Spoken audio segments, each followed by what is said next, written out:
ಅಕ್ಷರ, ಉದ್ಯೋಗ, ಶಿಕ್ಷಣ ಇತರ ಸವಲತ್ತುಗಳಲ್ಲಿ ಕೆನೆ ಪದರವನ್ನು ದೂರ ಇಡಲು ಸುಪ್ರೀಂ ಕೋರ್ಟ್ ಹೇಳಿದೆ. ಇದರ ಜೊತೆಗೆ ರಾಜಕೀಯ ಮೀಸಲಾತಿಗೂ ಕೆನೆ ಪದರ ತರಬೇಕೆಂಬುದು ನಮ್ಮ ಪ್ರತಿಪಾದನೆಯಾಗಿದೆ. ರಾಜಕೀಯ ಮೀಸಲಾತಿ ವಂಶ ಪಾರಂಪರ್ಯವಾಗಿ ಮತ್ತು ನಿರ್ದಿಷ್ಟ ಗುಂಪುಗಳಿಗೆ ಮಾತ್ರ ತಲುಪುತ್ತಿದೆ. पॉलिटिकल रिजर्वेशन अब क्या हो रहा है, सारे देश में कोई एक बार एमएलए होता है, 2 बार होता है, 3 बार, 4 बार, 5 बार, 10 बार, 12 बार, 13, 14 बार एक ही एमएलए हो रहा है, उसके परिवार हो रहा है. रामविलास पासवान घर में 6 लोग एमपी थे. पशुपति पासवान, रामचंद्र पासवान, रामविलास पासवान, चिराग पासवान, प्रिंस पासवान. नमस्कार, मैं आर.के. जायसवाल और आप देख रहे हैं जनमत की पुकार. राजधानी दिल्ली में हैं और हमारे साथ मौजूद हैं भारतीय जनता पार्टी के लीडर डॉक्टर चीना रामू जी. सर, सबसे पहले दिल्ली में आपका स्वागत है. बहुत धन्यवाद है आपका, चैनल को मैं धन्यवाद बोलूँगा. बाद में अभी सुप्रीम कोर्ट में एक आदेश आया है क्रीमी लेयर के बारे में. ये क्रीमी लेयर के बारे में बहुत दिनों 40 साल से हमारा लड़ाई चलता था. कभी गरीबी है, अमीर हो रहा है. बाबा साहब अम्बेडकर ने जहर पी के हम अमरूद पिलाए थे. इसका इच्छा नीचे लोग तक नहीं जाता था. गरीबी लोग, अनपढ़ लोग का विलेज में है, वो लोग ऐसे ही बैठा है. कोई अमीर हो रहा है, हमारा पास IAS, IPS, IRS, IFS, doctor, engineer, MLA, MP, ऐसे लोग को रिजर्वेशन का फायदा मिल जाता था. इसके बारे में हमें सोचते थे ये रिजर्वेशन अंतिम पंक्ति तक जाना पड़ेगा. अंतिम पंक्ति तक नहीं गया तो ये रिजर्वेशन का फायदा बाबा साहब अम्बेडकर ने सपना क्या करे थे, वो सपना नज़दीक लोग तक नहीं पहुंच जाता थे. इसके लिए हम क्या, इसके बारे में सुप्रीम कोर्ट में मेरा अपील था. ये अपील कल हमारा जीत हुआ है. ये गरीबों का जीत है, बाबा साहब अम्बेडकर का सपना का जीत है. ये ऐसी देश में 70-7 साल से गरीबों का हालत सुधारने के काम अभी तक कोई गवर्नमेंट नहीं करा. ये अभी मोदी गवर्नमेंट को हमें अपील करे थे, ये आरक्षण का फायदा सभी लोग को मिलने के ज़रूरी है, ये काम करना बोल के. इसके पर हमारा मोदी जी ने इसके बारे में सॉफ्ट कॉर्नर में थे. सुप्रीम कोर्ट का आर्डर भी आया. देश भर ये आर्डर फैसला बहुत अच्छा आया है. सारे स्टेट का गवर्नमेंट कौन सा गवर्नमेंट है वो गवर्नमेंट इम्प्लीमेंट करना है. सेंट्रल गवर्नमेंट को भी इसका प्लेजर भी डालना पड़ेगा.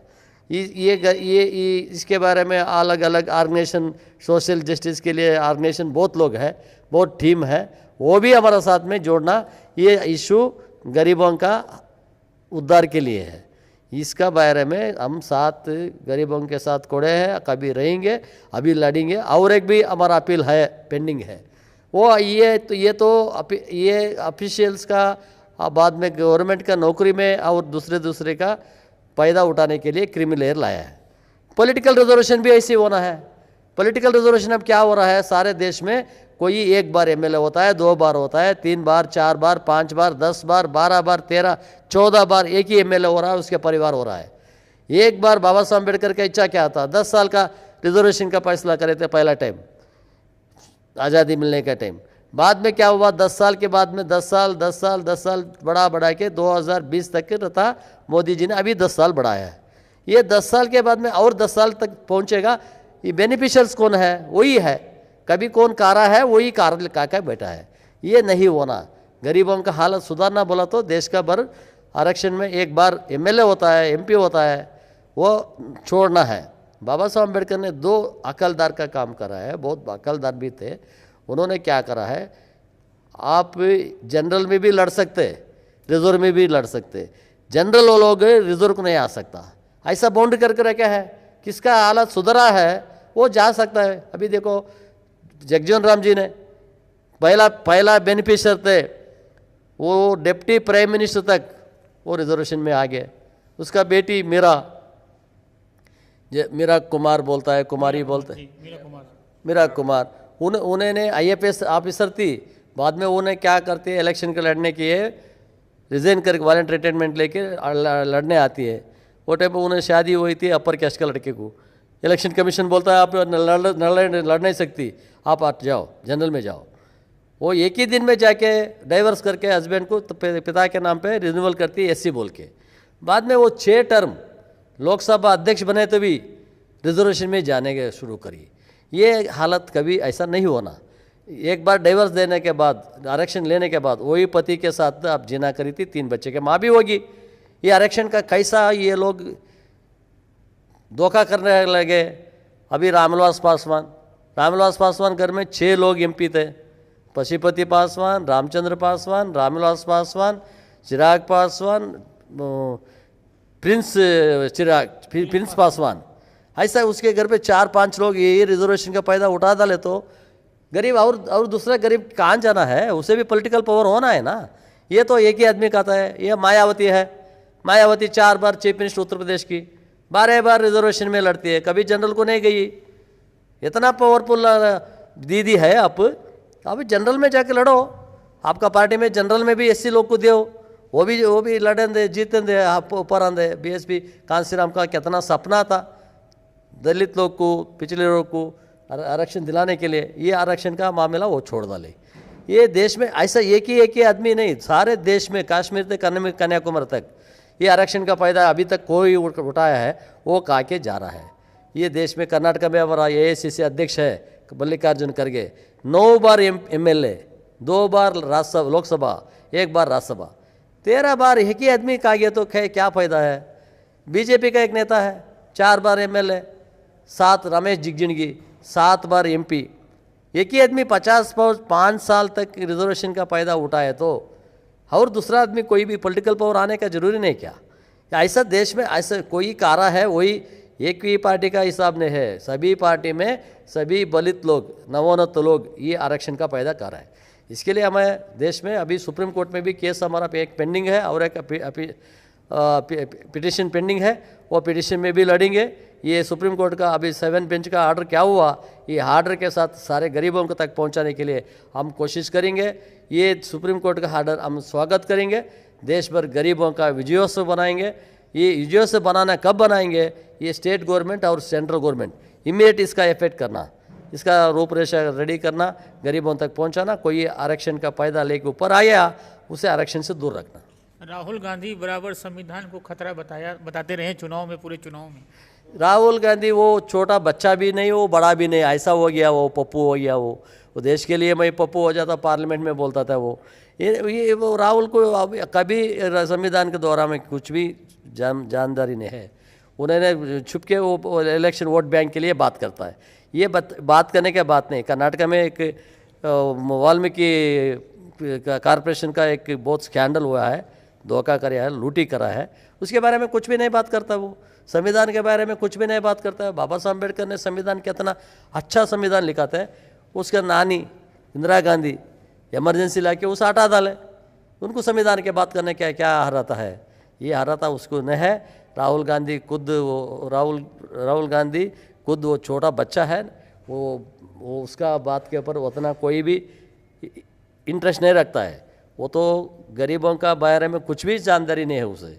वो बच्चे से खेलता है, उछलता है, हर कुछ क्या भी बात करता रहता है। ये भी उसका तरीका सीधा नहीं है।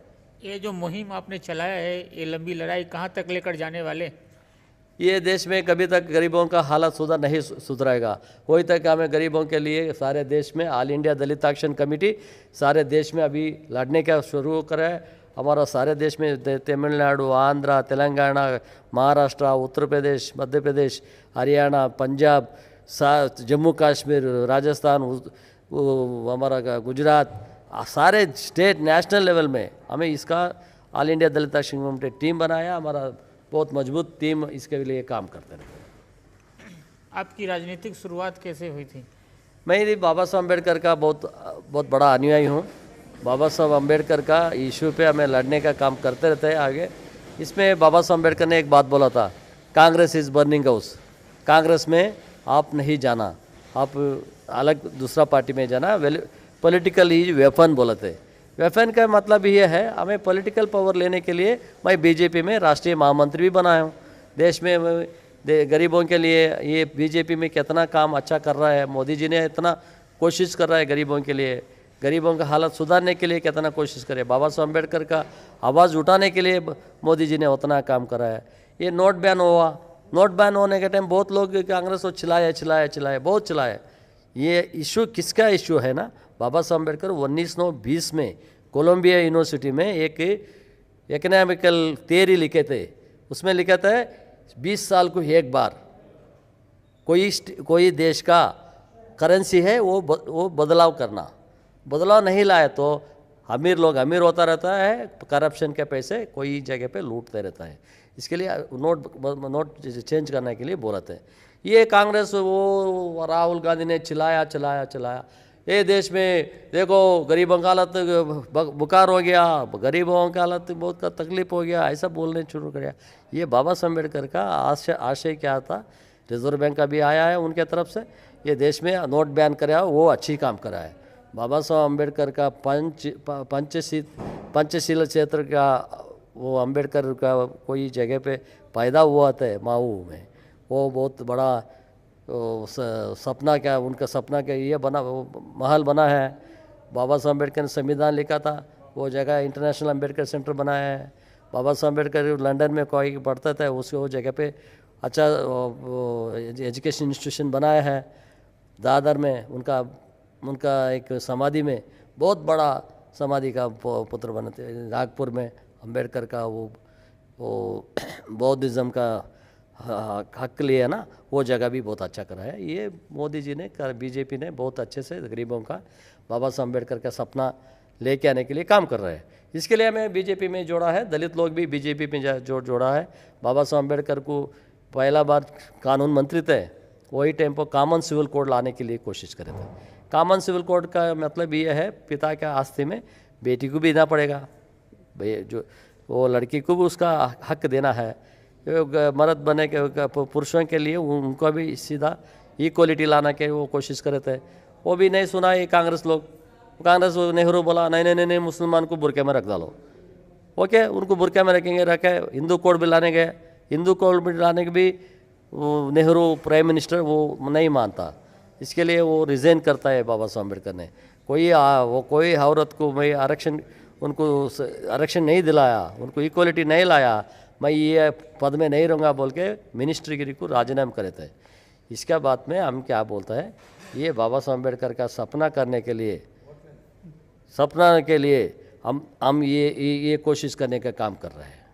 दिल्ली में किन किन नेताओं से मुलाकात हुई है आपको और किन किन नेताओं से मिलने वाले हैं? ये बाबा साहब अम्बेडकर का इच्छा अभी सुप्रीम कोर्ट का फैसला हुआ है। हमें सभी बहुत बड़ा नेता के साथ में, मोदी के साथ में भी हमें इसका बात में बात करने जा रहे हैं।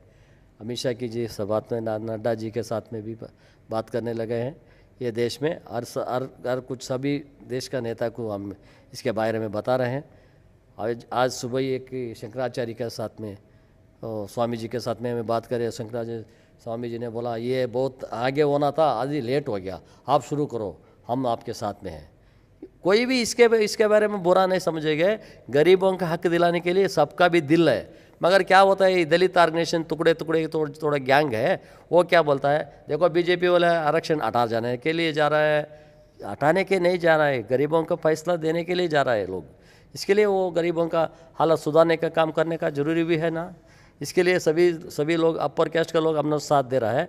ये दलित लोग में कोई नवोन्नत दलित है, वो हमारा दुश्मन है। कोई एक एमएलए होता है, एमपी होता है, आईएएस बनता है, आईपीएस बनता है, कोई भी दलित का नीचे गरीब लोग का हालत क्या है, उसका प्रॉब्लम क्या है, वो नहीं देखते। वो अपर कास्ट का आईएएस आईपीएस लोग हाथ पकड़ के ऊपर लेके आता है। ये शेड्यूल कास्ट में रिजर्वेशन लेके ऊपर आ गया ना, वो लोग कभी दलित लोग को उन्होंने नीचे तक नहीं पहुंचाता है, बेनिफिट्स भी नहीं दिलाते, रिजर्वेशन भी नहीं दिलाता है। ये हालत हमारा हो गया। इसके लिए ऑल इंडिया दलित एक्शन कमेटी सारे देश में इसका लड़ाई ज़बरदस्त से करना है, इसका अवेयरनेस करना है। सुप्रीम कोर्ट में भी केस लड़ने के ये दो सुप्रीम कोर्ट में अपील डाला था, एक अपील कल नहीं परसों जीता है।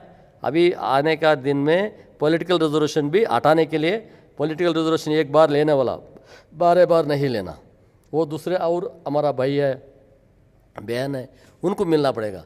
इसके लिए हम काम करें। तो ये हमारे साथ बात कर रहे थे डॉक्टर चीना रामू जी। मिलते हैं किसी और खबरों के साथ।